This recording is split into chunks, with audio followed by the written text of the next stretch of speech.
नमस्कार मित्रांनो, लक्ष्मीच्या पावलांनी या मालिकेच्या आजच्या भागामध्ये संगीता आता कलाला घराबाहेर का काढलं असं जाब विचारण्यासाठी आलेली असते.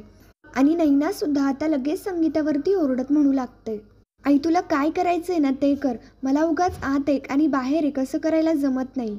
नैना संगीताची मुलगी असून ती सुद्धा संगीताची बाजू घ्यायला तयार नसते. आणि मग त्याच्यानंतर रोहिणी म्हणते, मिसेस खरे तुमचे दोन्ही मुलं म्हणजे ना दोन टोक आहेत, एक अशी आणि एक दुसरी तशी. तर मग लगेच आता नाटकी नैना बोलू लागते, मम्मा तू बघितलंस ना, या घरामध्ये अगदी सगळे जशास तसे वागतात. आणि मग तूच विचार कर ना, कलाशी सगळे असे का वागतात, तिलाच का विरोध करतात, सगळे कलावरतीच का ओरडत राहतात आणि तरी सुद्धा तू तिलाच पाठीशी घालतीयेस. तर मग आता नैनाचे असं बोलणं पाहता संगीता लगेच नैनावरती ओरडत म्हणते, नैने तू शांत बस, तुला जर स्वतःच्या बहिणीची बाजू घेता येत नसेल ना तर थोबाड उचकटूच नकोस. अगं तुला सुद्धा माहिती नाही का की कला कशी आहे ती, कोणाला जरी काहीही बोलायचं असेल ना तर ती काय बोलेल ना हे सुद्धा मला माहिती आहे. माझी कला एकदम साफ मनाची आहे आणि संगीताला कलावरती हा ठाम विश्वास असतो की माझी कला कधीच चुकू शकत नाही. मग त्याच्यानंतर संगीताचं हे बोलणं पाहता सरोज लगेच आता संगीतावरती ओरडत म्हणू लागते, काय चाललंय हो तुमचं मगाचपासून, माझी मुलगी माझी मुलगी, कोण लागून गेली ही, आणि एवढंच जर असेल ना तर घरी घेऊन जायचं हिला. सरोज आता म्हणत असते, गेल्या वर्षी खूप आनंदाने साजरं केलं होतं नवरात्र आम्ही घरात, पण यावर्षी फक्त तुमच्यामुळे आमच्या आनंदाला ग्रहण लागलंय. उगाच सकाळी सकाळी मला माझ्या घरामध्ये तमाशे नको आहेत, आत्ताच्या आत्ता निघा आमच्या घरातून. आणि सरोज आता लगेच संगीताला धक्का देते.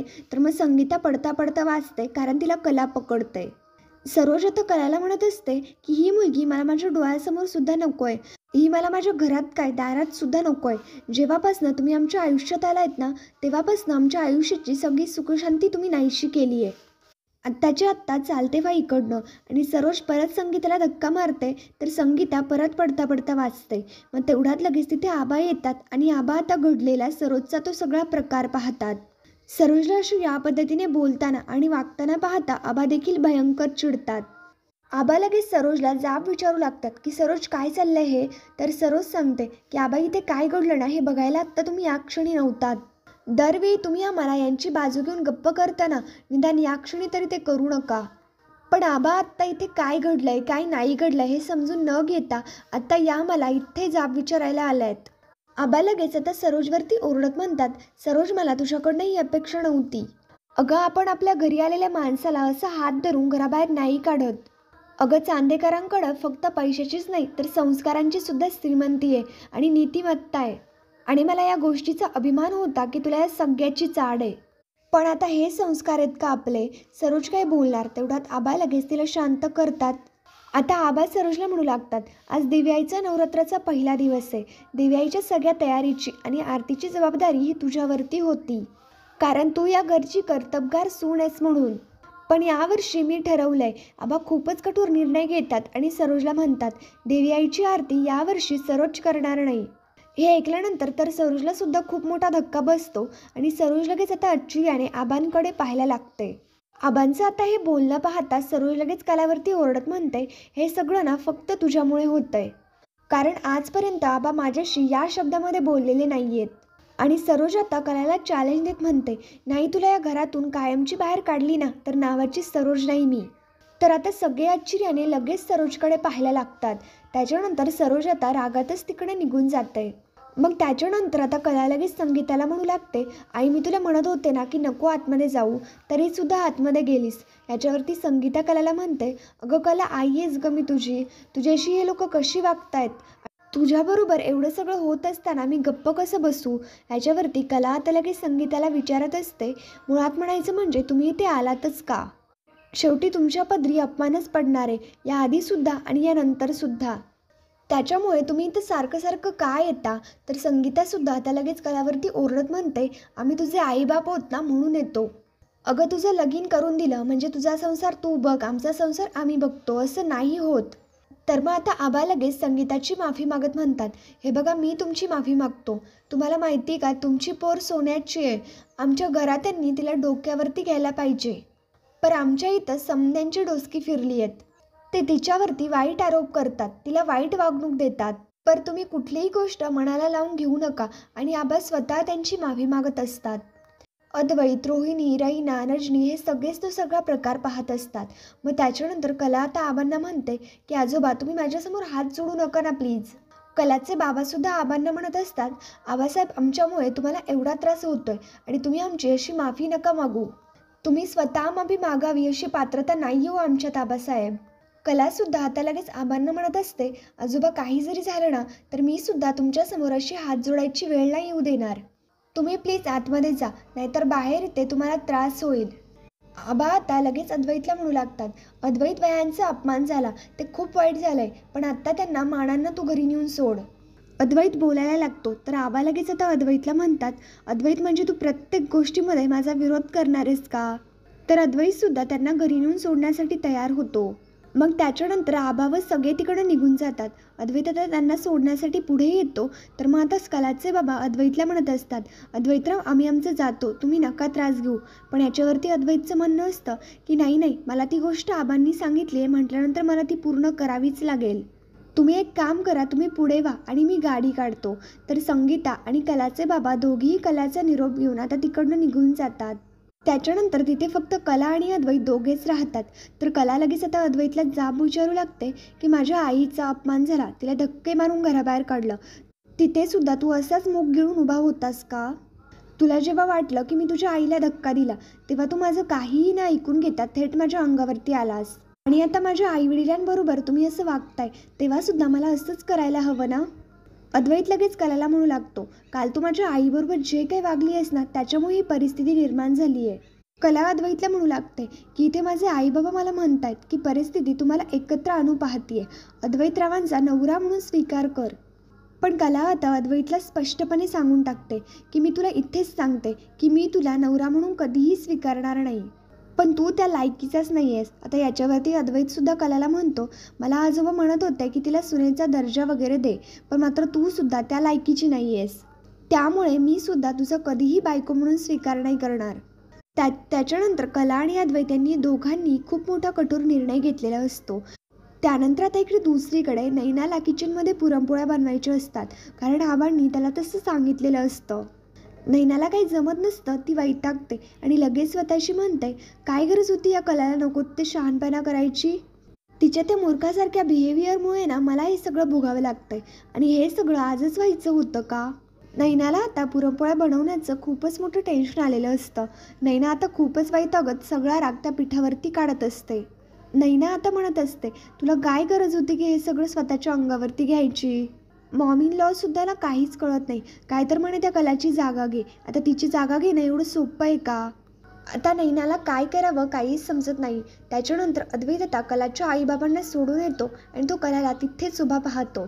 कलाला असं उभं पाहता अद्वैत लगेच स्वतःशीच म्हणतो, काय माझं हिच्यामध्ये माफी मागून सरळ सरळ घरामध्ये जाता येत नाही का? कलासुद्धा आता अद्वैतला पाहते आणि ती अद्वैतला एकटक खूप रागारागाने पाहत असते. तर अद्वैत म्हणतो, ही माझ्याकडे अशी का बघतीये, ही समजते काय स्वतःला? अद्वैत आता स्वतःशीच म्हणत असतो, हिला मला चॅलेंज द्यायचं आहे का? म्हणजे मी हिला घराबाहेर काढलं आणि आता अशीच उभी राहणार असं मला चॅलेंज देते वाटतं ही. चल मी सुद्धा चॅलेंज एक्सेप्टेड करतो. तर मग त्याच्यानंतर अद्वैत आता इकडे कलाच्या बाजूला येतो आणि कलाला स्वतःच्या गुडघ्याने खाली पाडायचा प्रयत्न करत असतो. कला लगेच ओरडत म्हणते, काय चाललंय हे तुझं? अद्वैत लगेच कलाला म्हणतो, जस्ट मी बघत होतो की तू हे चॅलेंज किती वेळ पूर्ण करू शकशील ते. तर मग कला लगेच अद्वैतवरती ओरडत म्हणते, आपण काही इथे खेळ मांडलाय का? कला म्हणत असते, इथे काही खेळ वगैरे काही चाललेलं नाही आहे, हा विक्षिप्तपणा आहे आणि दिवसेंदिवस तुझा हा विक्षिप्तपणा खूप वाढत चाललाय. अद्वैत आता म्हणत असतो, अरे वा मी विक्षिप्त आहे तर मग तू कायस? जोपर्यंत तू स्वतः कबूल नाही करत ना की तू चुकली आहेस तोपर्यंत मी तुला आतमध्ये नाही येऊ देणार. आणि यावेळी तू आबांचं कार्डसुद्धा प्ले नाही करू शकत, त्याच्यामुळे बघूयात तू काय करते ते. कला अद्वैतला म्हणत असते, जे काय असेल ना ते तुझ्यापाशी ठेव, काय तर तुझं म्हणणं असं आहे की मी वाईट आहे. कला अद्वैतकडे पाहत असते तर अद्वैत विचारतो की काय बघतेस? कला लगेच आता अद्वैतकडे पाहत म्हणते, अहंकाराने आणि द्वेषाने भरलेला माणूस कसा दिसतो ना ते पाहतीये. अद्वैत सुद्धा आता म्हणतो की माझ्या घरामध्ये घुसून माझी घुसखोरी केली, माझ्या घरच्यांच्या विरोधामध्ये सुद्धा लग्न करून त्यांनी तुला एक्सेप्ट केलं आणि तरी सुद्धा त्यांच्यावरती माज दाखवतीये. अद्वैतचं म्हणणं असतं की माझ्या घरच्यांमध्ये माणुसकी आहे. तर कला म्हणू लागते, माणुसकी का? लग्न करून जेव्हा पहिल्यांदा या घरामध्ये आले होते तेव्हा साधा माझा गृहप्रवेश सुद्धा नाही झाला. आणि गृहप्रवेशाच्या दिवशी आईवडिलांशी कुठलाही संबंध ठेवायचा नाही अशी अट ठेवण्यात आली. माझं लग्न होऊन सुद्धा मी नववधू असताना सुद्धा मला कित्येक दिवस स्टोअररूममध्ये राहावं लागलं. आणि एवढंच नाही, माझे आईवडील जेव्हा जेव्हा इथे आलेत ना तेव्हा वाटेल त्या पद्धतीने आणि एकदम घाणेरड्या पद्धतीने त्यांचा अपमान करण्यात आलाय. आणि याला म्हणतात का माणुसकी तुमच्याकडे? खरं तर मला असं वाटतंय की आपल्या दारात आलेल्या माणसाला हकलवून द्यायचं, त्या चांगल्या माणसाला चांगलं पाहायचंच नाही, अशी माणुसकी वाटतं चांदेकरांची.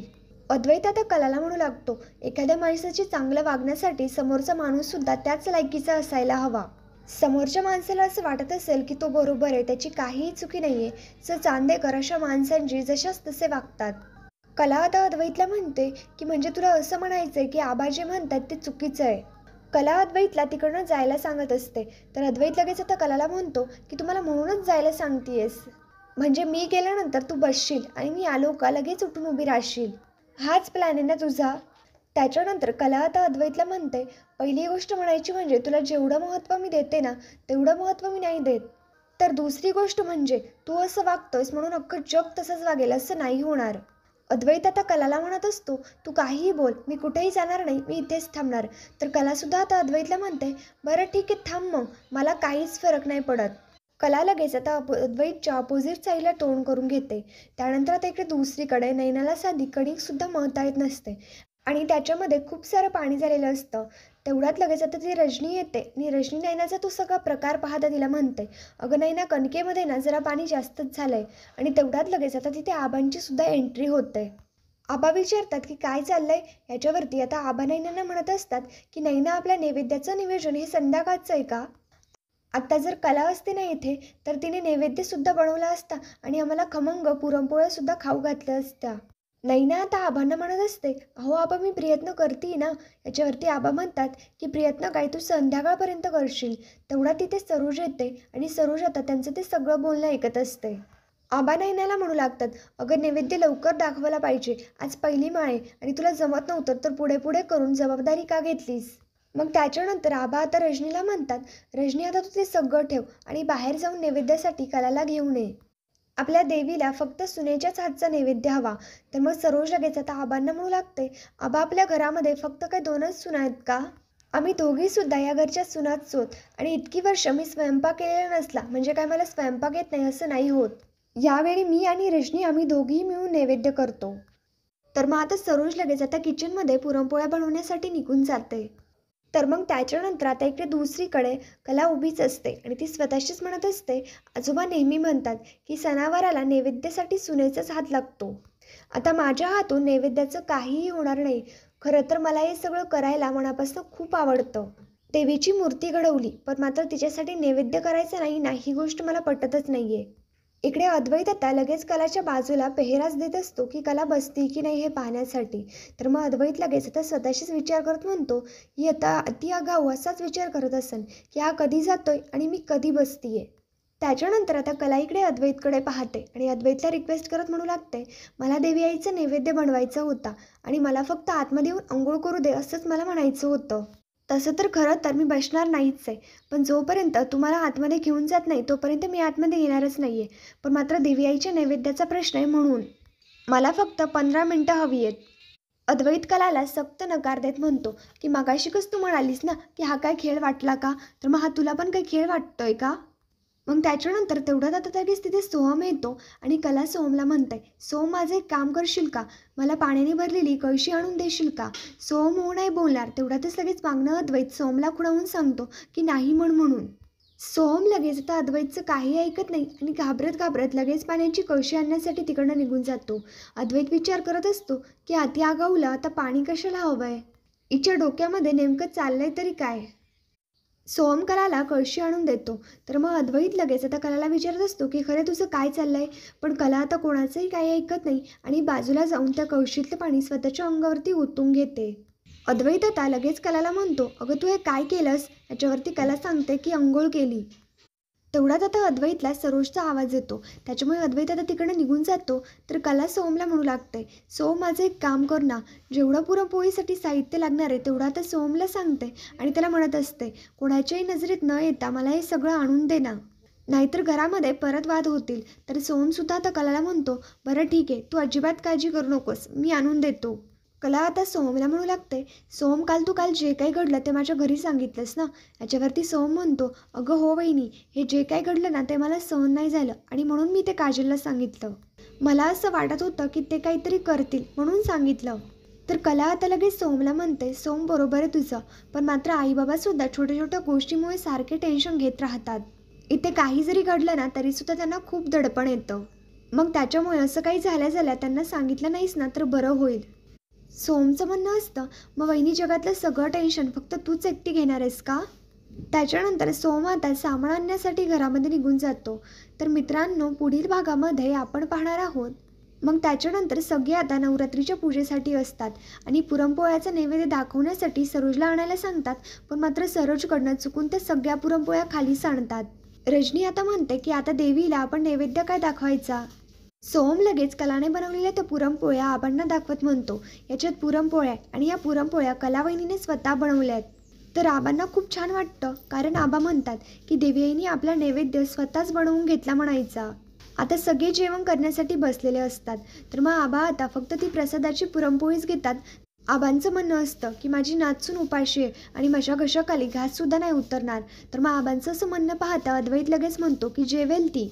अद्वैत लगेच कलासाठी जेवणाचं ताट घेऊन बाहेर येतो, पण मात्र कला खाण्यासाठी नकार देत असते. अद्वैत म्हणतो, आबा आत्ता म्हणाले की देवी आईचा प्रसाद सगळ्यांनी खायला पाहिजे म्हणून. तर मग कला लगेच देवी आईचा तो सगळा प्रसाद खाते. तर मित्रांनो, पुढील भागांच्या डेली अपडेटसाठी आमच्या शिव मराठी या चॅनलला लगेच सबस्क्राईब करा. थँक्यू.